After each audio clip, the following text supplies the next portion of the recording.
Hello everyone, I'm back with another installment of Becoming Sister Wives. This is part 2 of the book and it's called Sorority, and chapter 5 in the point of view of Mary.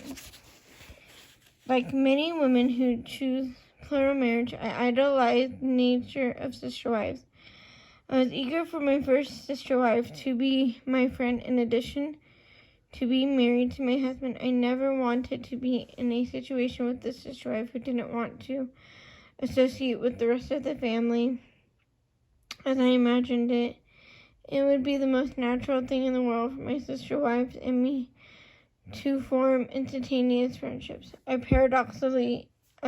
am reserved, but at times can be opinionated, which makes me cautious about quickly forging close relationships with women. In forming friendships and relationships, I need to feel safety and trust with the other person before I feel I can open up to a deep relationship. But when I do, I value them deeply and expect these friendships to last. When Cody and I entered into our first courtship with a young woman we'd been introduced to at a church gathering, I was excited.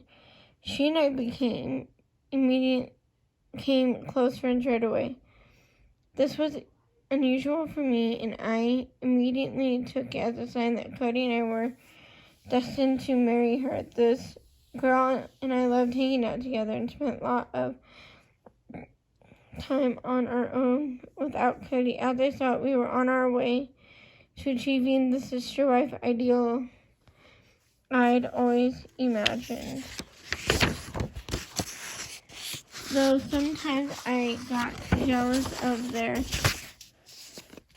afternoon she and Cody went off on their own to develop their relationship. I did my best to deal with those feelings maturely.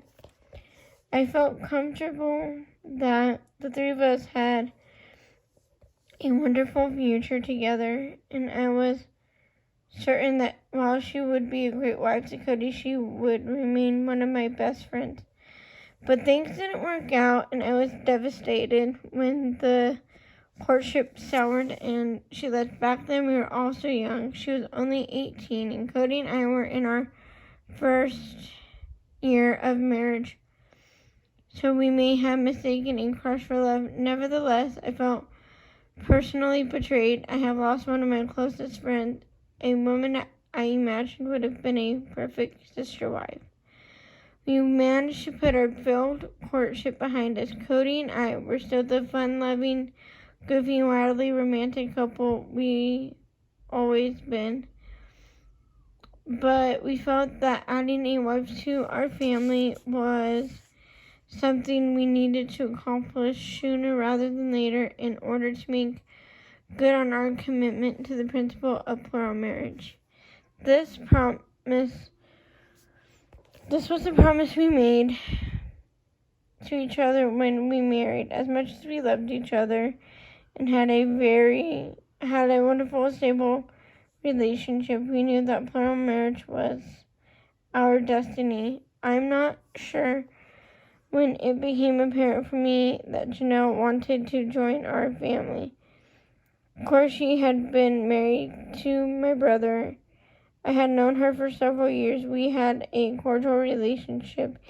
Even after her divorce, I thought of her as a sister-in-law, and it never occurred to me that she would one day become a sister wife. Cody had feelings about Janelle that were anything other than platonic. He hadn't discussed them with me. I knew that he valued her intellect and her work ethic, and he had a deep respect for the way she conducted herself on an emotional level. I was surprised when Janelle approached Cody and asked to come into our family, but not unpleasantly so. After all, she was close to my family already, and she was one of the people Cody and I associated with on a fairly regular basis, so it didn't seem far of a stretch to imagine her as a permanent fixture in our lives. I have to admit, part of me, part of me was relieved that Cody and Janelle were a conventionally romantic couple.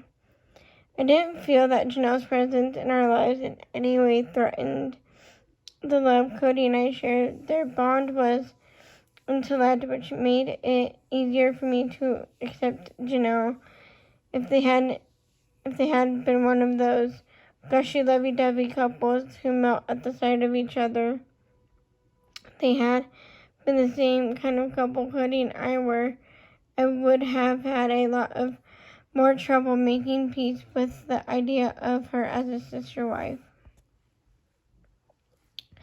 I immediately saw that Cody and I would have one type of relationship, the passionate romantic one we'd always had, while he and Janelle would have another, something more cerebral. This seemed both totally acceptable to me and easier to handle as our first move into plural marriage.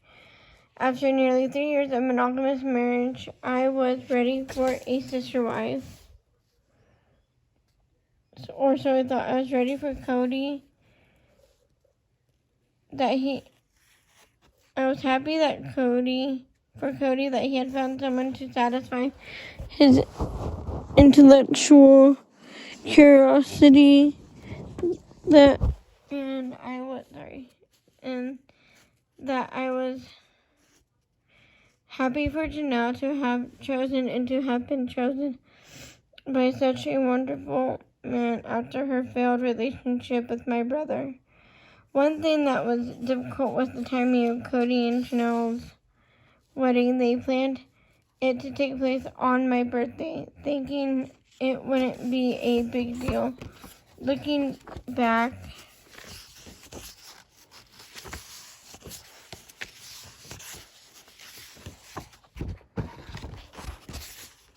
sorry guys.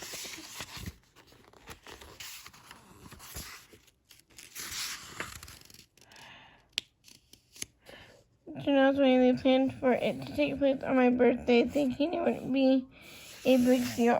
Looking back, I realized a lot of my issues with their marriage were really because I thought they were being extremely insensitive. Birthdays are important to me. I felt like I was being completely overlooked, even when they offered to celebrate their future anniversaries on a different day. It floored me that my husband would think this was a good idea. But it baffled me even more to know that a woman who was wanting to join our family would even think for a minute to do it on the birthday of a future sister wife. Fortunately, Cody's mom got involved and persuaded them to move their wedding to the day after my birthday. While I wished all of them all the happiness in the world, I was not as prepared as I believed myself to be. Cody and Janelle's courtship was so quick that when their wedding day arrived, I was struck by the realization that I was going to be sharing my husband.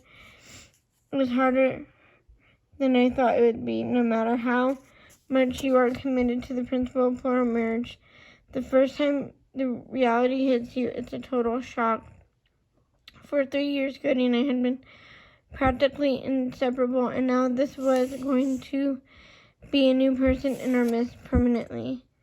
Their ceremony was simple but touching. I was happy for both of them, but I couldn't deny my own sadness, especially at the prospect of them leaving for their honeymoon. After all, Cody and I had barely been apart since we were married. We spent every possible moment together. Now he was driving off for a week-long trip with another woman. No matter how hard I tried, it was difficult for me to come to terms with this. Just before Cody left for his honeymoon with Janelle, he pulled me aside and handed me some money. "This is mad money," he said. "Go play, spend it on whatever you want, and enjoy yourself."